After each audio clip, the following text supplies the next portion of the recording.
옆 사람 인사합시다. 하나님 은혜로 살아갑니다. 할렐루야. 오늘은 추수감사절을 맞이해서 감사의 기적이라고 하는 제목으로 같이 말씀을 나누려고 합니다. 오늘 본문에 보면 그 10사람 문둥병 환자가 나왔어요. 그래 나왔는데 9명은 그 나옴에 대한 고마움을 표시하지 않고, 그리고 한 사람만 고맙다라고 예수님 앞에 가서 엎드려 절을 하면서 감사합니다 그렇게 표현을 했습니다. 여기 감사라고 하는 이 말 자체가 유카리스톤이라고 하는 말에서 왔는데, 이것은 원래 사람이 사람에게 감사한 게 아니고 자기가 얻은 것에 대한 감사의 표현을 하고 있습니다.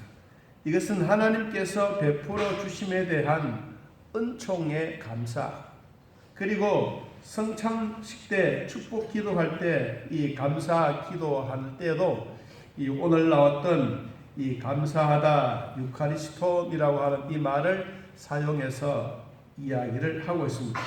원래 이 감사하다라고 하는, 지금 우리 성경에는 이렇게 감사하라 이런 표현으로 되어 있지만 그 전 번역에는 사례하다, 사례. 하나님으로부터 내가 나음을 얻었다.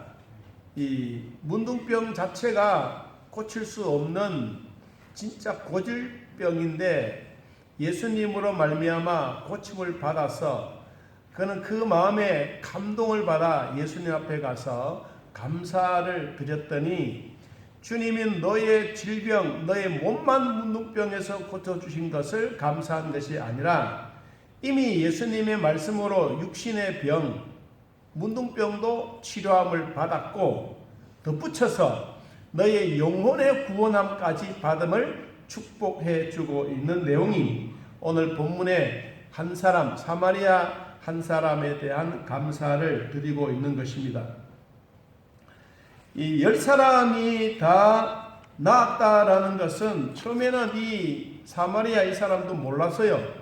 예수님 앞에 가서 보니까 10사람이 낫지 아니했느냐? 그런데 9은 어디 갔느냐? 자기는 모르죠. 그런데 자기 자신이 문둥병에서 나은 것을 너무 고맙고 감사하게 생각해서 예수님 앞에 가서 넙죽 엎드려 절을 하면서, 주님, 내가 이제까지 이 사람의 나이가 얼마인지는 모르지만 이제까지 살아오면서 문둥병 때문에 내가 고생하고 진짜 힘들었던 삶인데 주님 말씀 한마디로 나를 고쳐주셔서 내가 이렇게 너무 행복해 합니다 라고 하는 그 말을 들었을 때, 예수님은 너의 육체에 있는 문둥병만 고쳐주신 것이 아니라 그의 영혼의 믿음까지도 오늘 고쳐주시고, 그리고 내 믿음이 너를 구원하였느니라고 말씀하시면서 우리가 진정한 감사의 정신이 어디서 나와야 하느냐 하는 것을 우리들에게 말씀해 주고 있습니다. 우리 출애굽기 23장 23절 이후에 보니까 추수감사절을 지키는 자들에게 하나님이 주시는 축복이 여러 가지가 많이 있는데 그 가운데 몇 가지를 요약하면, 첫째는 하나님의 사자가 먼저 이스라엘 백성들을 앞장서 가게 하셨습니다. 모든 일을 하나님이 앞서 행하시고, 그리고 그들을 위하여 싸워주시고, 그들을 어린아이를 가슴에 안듯이 꼭 품어서 위기와 환난과 역경과 어떤 사망의 음침한 꼴짜기를 가더라도 하나님이 끝까지 보호해 주시면서 하나님이 앞장서 가시는 복입니다. 두 번째 복은 하나님은 일용할 양식의 복을 주셨다라고 말합니다.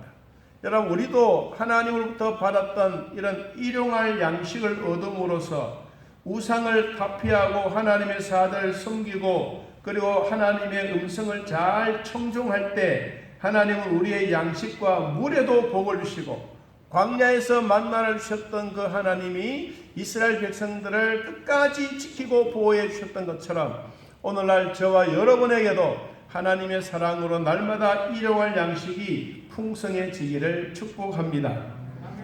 그리고 또 한 가지 보면 모든 질병에서 고쳐주심을 받았습니다. 모든 질병에서 고침을 받았던 이스라엘 백성들이 얼마나 고맙고 감사한지, 질병에 걸리면 무조건 죽는 것은 아닙니다. 하나님은 우리들에게 이겨낼 수 있는 믿음을 주시는 겁니다. 복받기는 좋아하면서도 복받을 만한 신앙생활은 하지 않는 것이 탈인 것입니다. 여러분, 우리가 질병에서 해방받는 이 기쁨은 오늘 나에게만 아니라 여러분에게만 아니라 여러분 저와 우리 후손들에게도 이 계속되어지는 질병에서 해방받는 복이 있기를 축복합니다. 하나님은 낙태한 자가 없게 하겠다라고 말했습니다. 다시 말하면 자녀의 번성입니다. 물질의 복만이 아니라 자녀들의 번성도 하나님이 이루어 주시겠다고 말했습니다. 그리고 오래오래 살게 장수의 복을 주십니다. 생명의 날이 길게 만들어 주셨습니다.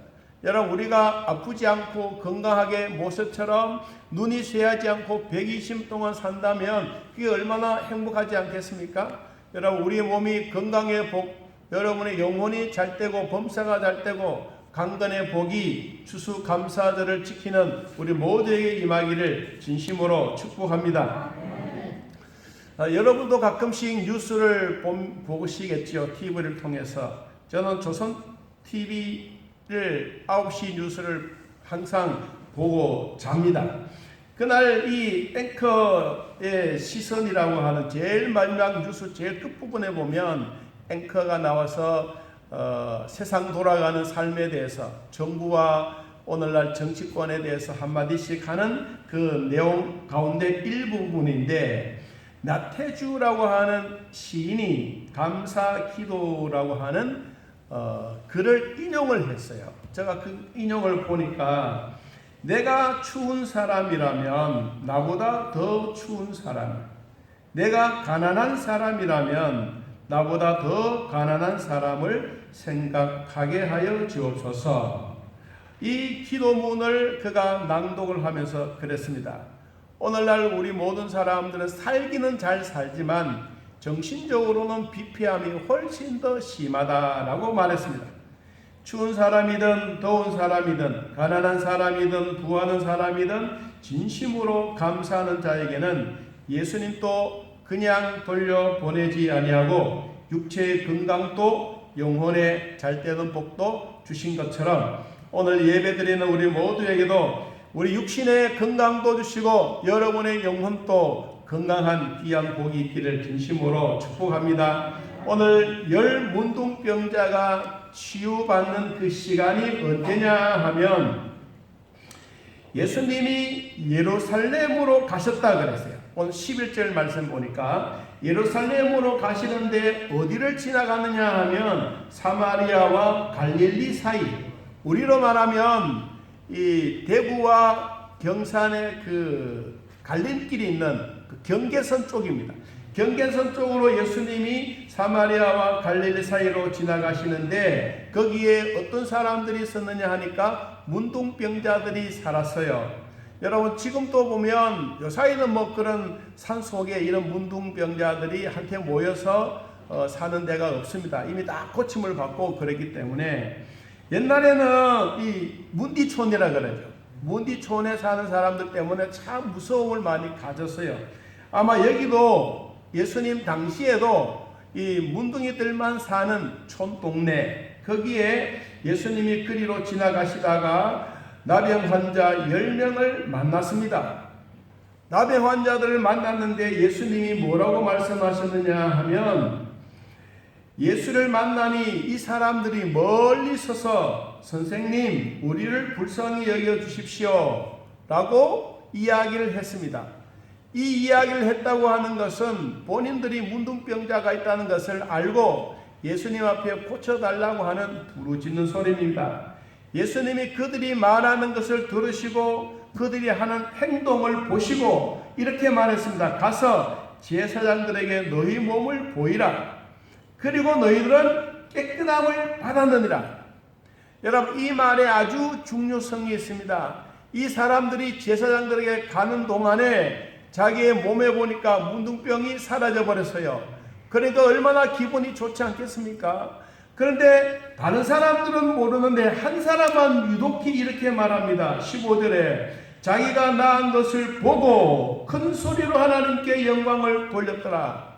다른 사람들은 나았어요. 10사람 모두가 나았어요. 그런데 9사람은 어떤 사람들이냐? 9사람은 유대인들이에요. 그리고 한 사람은 누구냐 하니까 사마리아 사람이에요. 그런데 실질적으로 낫기는 다 나았지만 자기의 몸의 건강이 회복된 것을 진짜 기뻐한 사람이 누구였느냐? 한 사람, 사마리아 사람. 예수님이 이 사람에게 칭찬을 합니다. 뭐라고 말하느냐 하니까 하나님께 영광을 돌리며 예수님 앞에 열심히 뛰어와서 발 아래 엎드려 감사합니다 라고 말했습니다. 그 사람의 이름도 성도 없어요. 하나의 족보가 있다면 사마리아 사람이라고 했습니다. 이 사람이 자기 옆에 있었던 사람들이 나았다고 하는 것은 언제 알았느냐? 예수님이 이 말씀을 하실 때 아는 거예요. 10사람이 다 깨끗함을 받지 아니하였느냐? 그런데 그 9은 어디에 있느냐? 자기 혼자 나은 줄 알고 기뻐했는데 자기 주변에 있는 모든 사람들이 다 나은 거예요. 오늘 예배를 드리신 사랑하는 성도 여러분, 예수님의 눈에 확 띄기를 축복합니다. 우리의 질병이 있든지 우리의 아픔이 있든지 고민거리가 있든지 어떨 때는 행복하지 못하고 불안한 마음이 있든지 예수님 눈에 확 띄어져서 주님이 보시고 오늘 너의 질병을 낫게 하겠노라고 말씀하시는 이 말씀이 여러분이 꼭 그 말씀이 여러분의 것이 되기를 축복합니다. 10사람이 다 깨끗함을 받지 않았느냐? 9사람은 어디 갔느냐? 그랬더니 이 사람이 깜짝 놀랍니다. 아니, 내 주변에 있는 사람들 다 났단 말입니까? 본문에 내용은 없지만 안 그러겠어요? 아니, 이 사람들 다 어디 갔지? 보니까 아무도 없어. 그리고 난 다음에 이방인 이외에 하나님께 영광 돌려온 자가 없는 것을 보시고 예수님이 이렇게 말했습니다. 딸애부터 일어나 가라. 내 믿음이 너를 구원하였느니라. 여러분, 감사하는 마음에는 뭐까지 주시느냐? 영혼 구원까지도 복을 주시는 거예요. 여러분, 육체의 건강만 회복되는 것이 아니라 영혼이 잘 때는 축복이 있기를 바랍니다. 영혼이 잘 되고 범사가 잘 되고 강건의 복이 있는 것처럼 하나님은 이 문둥병 고쳐주시는 이 고쳐주심에 대한 이 모습만이 아니라 이 감사하는 자의 마음, 감사하는 자의 정신에 대한 이야기를 오늘 저희들에게 말씀해 주고 있습니다. 추수감사절의 유래는 지난 시간에 잠깐 언급을 했습니다. 1620년 메이플라워를 타고 102명이 대서양을 건너 신대륙을 가다가 44명이 죽었습니다.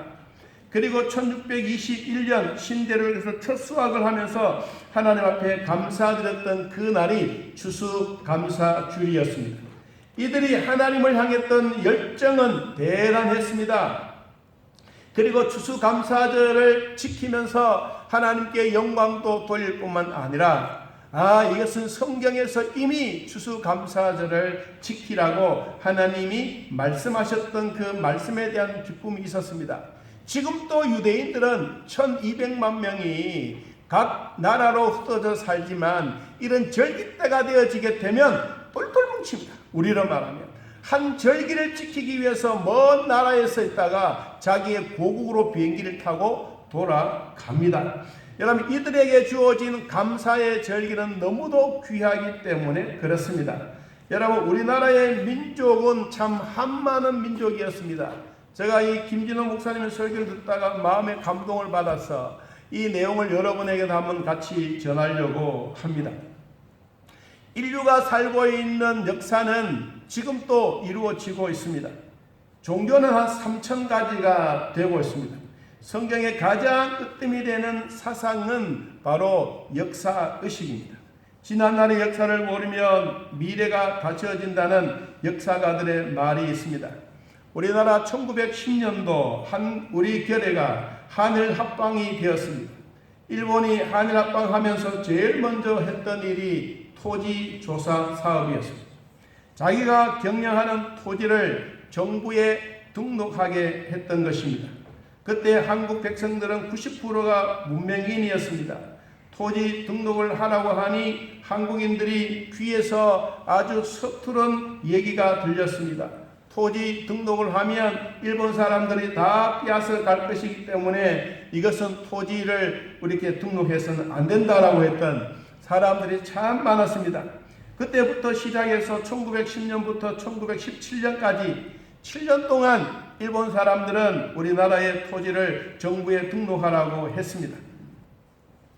토지를 등록하라고 했지만 등록하면 이 토지가 다 일본 사람들에게 빼앗긴다는 것을 소문 때문에 하지 못했던 사람들이 훨씬 더 많았습니다.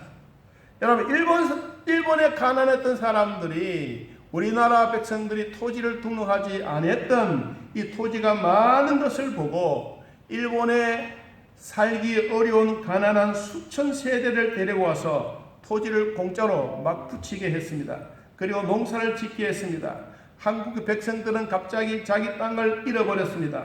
조상으로부터 물려받았던 토지를 일본 사람들에게 빼앗기고 북한도도 가고 연해주도 가고 흑룡강도 갔습니다. 자기의 조국을 버리고 보찜을 싸서 떠나게 되었습니다. 저도 이 백두산에 갔다가 흑룡강에 가보았습니다. 정말로 강줄기는 메마르지만 강이 엄청나게 넓은 물줄기가 좋은 흑룡강입니다. 북한 사람들이 제일 많이 갔던 곳이 연변이고 경상도 사람들이 많이 갔던 것이 바로 흑룡강이고 호남 사람들이 많이 갔던 것이 연해주였습니다. 그 넓은 항무지 같은 땅에 벼농사를 짓고 살았습니다. 1917년 땅 빼앗긴 우리 동포들이 이동을 해서 20년, 30년 동안 살고 있는 동안에 그 인구가 20만 명이나 넘었습니다. 이 20만 명이 넘었던 이 사람들이 다 교회를 중심으로 하나가 되었습니다. 강력한 교회 중심 공동체를 이루어갔습니다. 이때 소련 사람 스탈린이 생각해 보았을 때 일본과 소련 사이에 관계가 좋지 않았을 때 이 한국 이 사람들이 모두가 일본의 스파이가 된다면 우리는 망할 수밖에 없겠다. 이때부터 시작해서 1937년 20만 명을 강제로 기차로 태워서 강제 이주시키기 시작했습니다. 여러분, 이 중앙아시아로 떠나게 되었는데 이 여기서부터 중앙아시아로 가는 거리가 얼마냐면 6,400km입니다. 거기에 20만 명이 다 간 것이 아니고 아픈 자들, 병자들, 어린아이들, 남아있는 사람들을 제외하고 17만 5천 명이 기차를 타고 강제 이주하게 되었습니다. 1937년 10월에 출발해서 기차를 타고 갔는데 굶어 죽고 추위에 견디지 못하고 배고파 죽었던 한국민들이 2만 5천 명이나 되었습니다. 그리고 자녀가 죽거나 아버지가 죽으면 기차 안에서 이 시체를 창밖으로 던져버리는 이것이 자기의 인생의 끝이 나는 것입니다. 여러분, 그래서 우리 민족이 정말로 한많은 민족입니다. 연해주를 떠나서 이 교회를 공동체로 삼았던 이 사람들이 떠나갈 때 세 가지를 꼭 챙겼습니다. 뭐냐? 교회 다니기 때문에 제일 먼저 무엇을 챙겼겠습니까? 성경을 챙겼습니다. 두 번째는 된장을 챙겼습니다. 세 번째는 종자 씨앗, 벼 씨앗을 딱 챙겼습니다. 이 세 가지를 씨앗을 챙겨서 가는데 굶어 죽어도 종자 씨앗은 손대지 않고 끝까지 잘 했습니다. 소련 정부가 연해주에 연락 오기를 고려인들이 기차를 타고 강제로 이주해 오는데 4km마다 기차 한 곳배씩 내려놓아라. 연해주의 시장이 소련 정부에서 이들이 어려 죽게 만들기 위한 것이 소련 정부의 정책이구나 라고 생각을 하고 20일이 지난 후에 연해주 공무원들을 데리고 현장에 가보았더니 한 곳배에 타고 있었던 조선족들, 한인들이 다 얼어 죽은 줄 알았는데 죽지 않고 있는 거예요. 가만히 보니까 땅을 파서요. 그리고 땅 속에 묻혔어요. 지붕을 나무 가지로 만들었어요. 이불 하나 놓고 발 모두가 집어넣고 옹기종기 살고 있는 것을 발견을 했습니다. 참 지독한 백성이구나. 어찌 영하 40도에도 죽지 않고 이렇게 살아있을까? 다시 공무원은 겨울이 지나고 봄에 또 가보았습니다. 이 가보니까 모든 사람들이 다 얼어 죽은 줄 알았는데 강물을 끌어다가 가족끼리 공동체끼리 모여서 개간하기 시작했습니다. 괭이를 가지고 땅을 파고 삽을 가지고 땅을 파고 황무지 같은 것을 개간해서 작은 애들이 보지도 못했던 이상한 씨앗을 심어 모판을 만들고 모판이 자라고 있는 것을 보았습니다. 야, 정말 한민족은 대단하구나. 주황아시에서 밀농사는 했지만은 벼농사는 하지 않았습니다. 황무지 같은 땅이 비옥한 땅이 되어서 그해 농사가 참 풍년이 되었습니다. 그러니까 자동적으로 성경 말씀을 가지고 왔던 이 한민족들에게는 모여서 풍년이 되니까 하나님 앞에 예배하고 감사하고 그래도 우리가 이곳에 와서 죽지 않고 살아있는 것을 감사하는 이 한민족의 한이 얽힌 정신상태였습니다. 이때 소련 남반구에 있는 스트로포라고 하는 지역의 고르바초프가 이 태어났던 고향입니다. 모스크바 대학의 이 고르바초프는 법과 대학을 졸업하고 공산당 청년 동맹에서 열심 당원으로 일했습니다. 여러분, 우리도 그렇지 않습니까? 자기가 대학을 하거나 아니면 자기 고향에 가서 관리인을 하기 위해서 열심히 사는 것처럼 이 고르바초프도 자기의 고향으로 내려가 보았습니다. 제가 이 인터넷을 찾아보니까 고르바초프는 기독교 정교회의 독실한 신자였습니다. 그는 몇 대부터 내려오는 신자였습니다. 그는 이 지역에서 이제 법과대학을 졸업하고 군수로 이 지역에 임명을 받아왔습니다. 공산당의 소련이 공동체 작업을 할 때 노동의 일이 떨어지고 식량 작업이 잘 안 되었습니다. 여러분, 북한이나 이 공산당들이 한테 모여서 잘 사는 것 같지만 결코 잘 살지 않습니다. 그래서 이 농사를 지어서 하는데 이 고르바초프가 태어났던 이 지역에 우리 한인들이 가서 농사가 풍년이 되는 거예요. 이게 이제 놀라운 일이 되는 것입니다. 소련 정부에서 내년에 농사를 지어서 최고의 수확을 올리는 1등 군수는 중앙정부의 요직을 맡겨주겠다라고 말했습니다. 그럴 때 한인들이 농사를 잘 지어서 소련의 전 나라의 최고의 수확 1등을 하게 되었습니다. 고르바초프는 1등하여 중앙정부에 입성하게 되었고 그 다음 해에 농림부 장관이 되었습니다. 한인 농사법을 소련 전국에 알리면서 농사법으로 소련은 풍년을마다 2배나 풍성한 곡식을 수확하게 되었습니다. 여러분, 지도자들은 국민들이 잘 살게 만드는 것이 1등 공신입니다. 고르바초프는 소련의 정권을 잡았습니다. 1985년 중앙당 제1서기가 되었습니다. 그는 두 가지의 계획 정치를 했습니다. 하나는 개혁과 하나는 개방이었습니다. 그런데 그 주변에 있는 나라들을 못 살게 구는 것이 아니라 힘없고 어려운 나라들을 독립을 시켜서 이 사람은 노벨 평화상까지 받게 되었습니다. 한많은 한국 백성이 일본군들에게 멸시와 천대를 받고 나라의 땅까지 빼앗김을 당하고 추한 중앙아시아로 강제로 이주를 당했지만 한인들의 마음속에는 무엇이 살아있느냐? 하나님의 말씀이 살아있었습니다. 강도 이주를 가더라도 성경과 된장과 종자 씨앗을 챙겼던 우리 한인들의 그 정신이 바로 소련 정권을 잡게 만든 한인들의 정신 사상이었습니다. 비록 나라를 잃은 서러움은 있었지만 어딜 가든지 살아야 되겠다는 하나님의 말씀으로 무장된 한국 백성들의 마음의 상태였습니다. 여러분, 하나님의 말씀으로 소련의 권력자를 만들어낸 대한민국의 백성이라고 해도 과언이 아닙니다. 한국민은 어딜 가든지 죽지 않습니다. 살아있는 하나님의 말씀을 가진 백성은 결코 망하지 않습니다. 우리 자신이 하나님의 말씀으로 무장되기를 바랍니다. 여러분 가문도 우리 교회 성도들도 여러분 개인도 하나님의 말씀으로 무장하시기 바랍니다. 하나님의 말씀은 살았고 운동력이 있습니다. 하나님의 말씀은 활력이 넘치고 하나님의 말씀은 능력이 있고 하나님의 말씀은 생각과 뜻을 판단하신 하나님의 능력이 거기에 있기 때문입니다. 베드로전서 1장 23절 말씀 보니까 너희가 거듭난 것은 썩어질 씨로 된 것이 아니요 썩지 아니할 씨로 된 것이니 한따라 합시다. 살아있고 항상 있는 하나님의 말씀으로 되었느니라.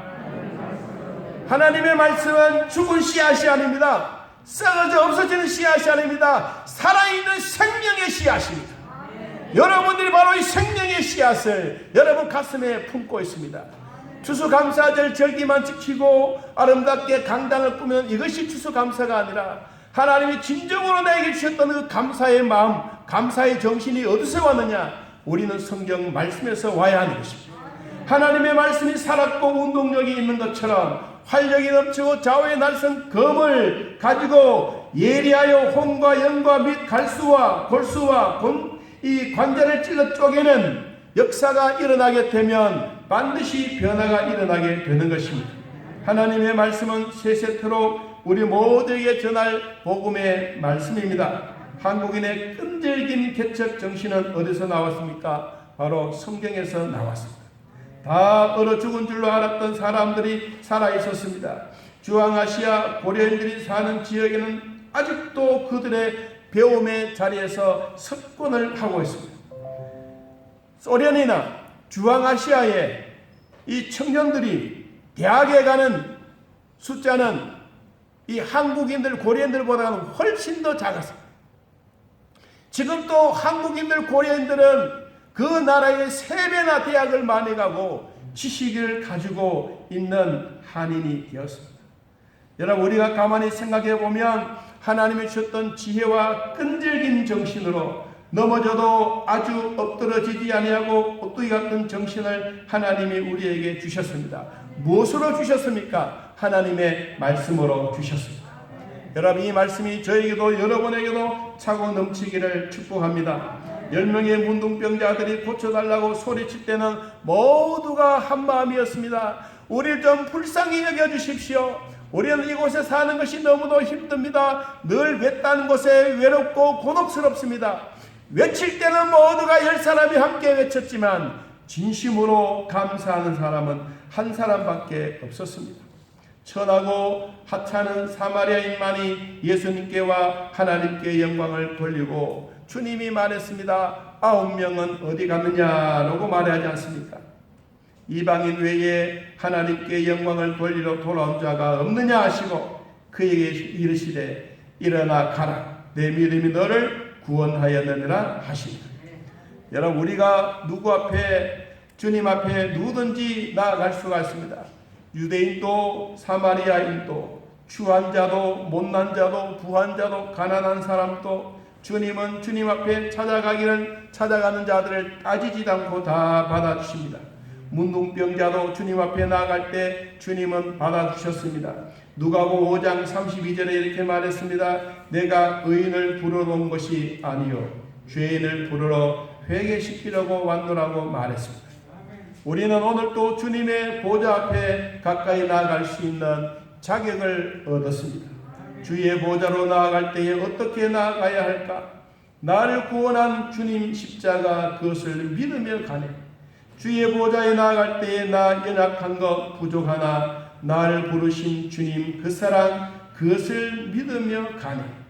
자격 없는 내 힘이 아닌 오직 예수님의 보혈로, 자격 없는 내 힘이 아닌 오직 예수님의 보혈로, 십자가의 보혈 완전한 사랑 힘입어 나아갑니다.